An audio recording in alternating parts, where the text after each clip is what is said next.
I'm out near Bewdley this afternoon, Friday afternoon.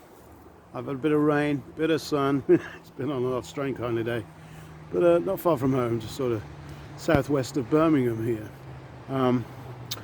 This behind me, hopefully you can see through the trees there, that's a place called Ribbesford Hall, which is, you know, I try and find interesting places for you. I hope you'll find this one interesting. Ribbesford Hall has got the most amazing history. It dates about 1,000 years, this place, but the building you can see there was mostly built around 1530, including those turrets on the top. Pretty looking place. But the bit of the history that fascinates me probably the most is its use during the Second World War. Because at that time this was a training camp for the Free French. So that's French soldiers that had escaped Nazi France. And they brought them here and trained them in guerrilla warfare, basically.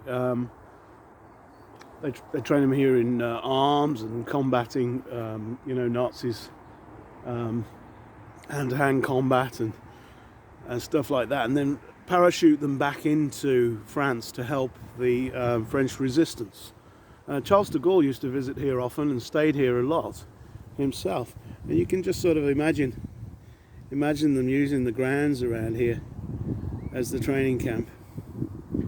An amazing place. It's one of them places, you know, the main road's just over there behind the hedge, and we're, you know, just out of Birmingham really. We're not far, right near Bewdley, just outside Bewdley. And it's one of them places people pass all the time, have no idea what went on here. Absolutely incredible history.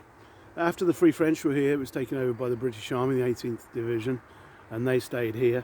And after them, the American Army had it for a while, until the end of the war. They used it as a headquarters.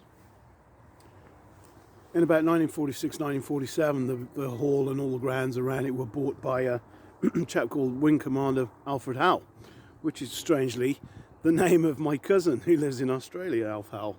I don't know if there's a family connection there. It'd be nice to think so. I have no idea. Probably not. But if you're watching Alf, you're following on some famous footsteps. Anyway, Wing Commander Alfred Howell bought this place, and he divided it up into flats. I've actually been in here. I came here about 3 years ago. It was for sale, and I walked around inside. Came during the sales pitch thing. And you know, it hadn't been done very well really, and it was sad that the hall had been divided up that way, but it got bought at that time, and now it's been restored, as you can see. In fact, they've been working on the restoration for at least 3 years to my knowledge. But anyway, he turned this into flats, Alf Howell, because there were a lot of homeless people. You know, a lot of the soldiers were coming back from war, finding their homes had been bombed. And families would move and live here, which is a lovely place to live, I should imagine. You know, the gardens extend behind it, way up into the woods there. It's beautiful, beautiful place. And he really looked after the soldiers and the airmen and the sailors. Alf, by the way, is buried in the church just up here. So if you ever come and visit, pay Alfred Howell a visit. There, he's buried just in front of the church.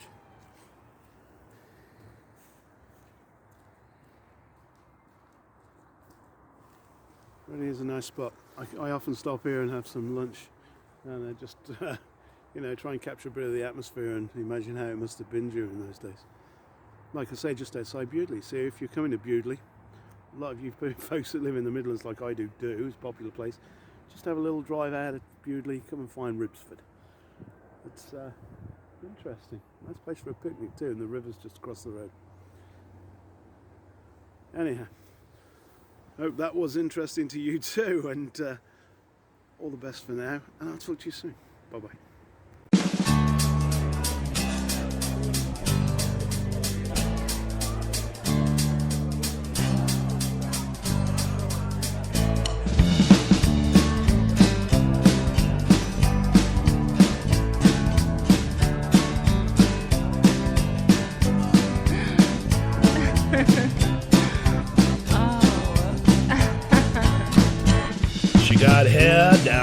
daisy jukes and her legs up to her belt buckle, and the way she moved, it was super smooth like a cold beer on a hot dusty highway. Looked up at me, and I gotta say, I was quaking when my size 10 snakeskins slinked up to me, and I could see my hands start shaking and my glass start spilling. Oh, my JD spilling on the barroom floor. I was petrified, quantified, terrified, countrified. I sure was completely hypnotified, stupefied, nullified, sci-fi, firefied, unqualified, out of my comfort zone-ified, typified, jellified, solidified, mystified, mortified, or verified, steak and kidney pie, electrified, tongue-tied, drunkified, firefied, cold 45, where is wallified? Oh, my JD's spilling on the barroom floor.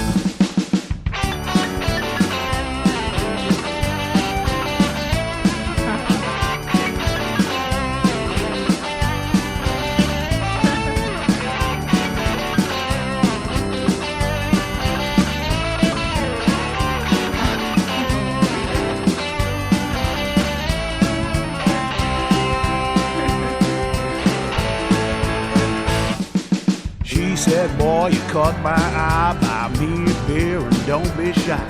I opened my mouth but no words would come, mouth dry, duck strung with a puzzled look. She said, let's dance, but my bobbing feet can't prance. Said, well, sugar, it could have been nice, all you had to do was pay the price.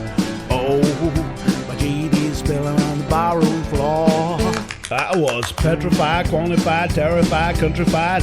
I sure was completely hypnotified, stupefied, nullified, sci-fi, firefied, unqualified, out of my comfort zone-ified, typified, jellified, solidified, mystified, mortified, or verified, steak and kidney pie, electrified, tongue-tied, drunkified, firefied, cold 45, where is wallified? Oh, my JD's spilling on the barroom floor.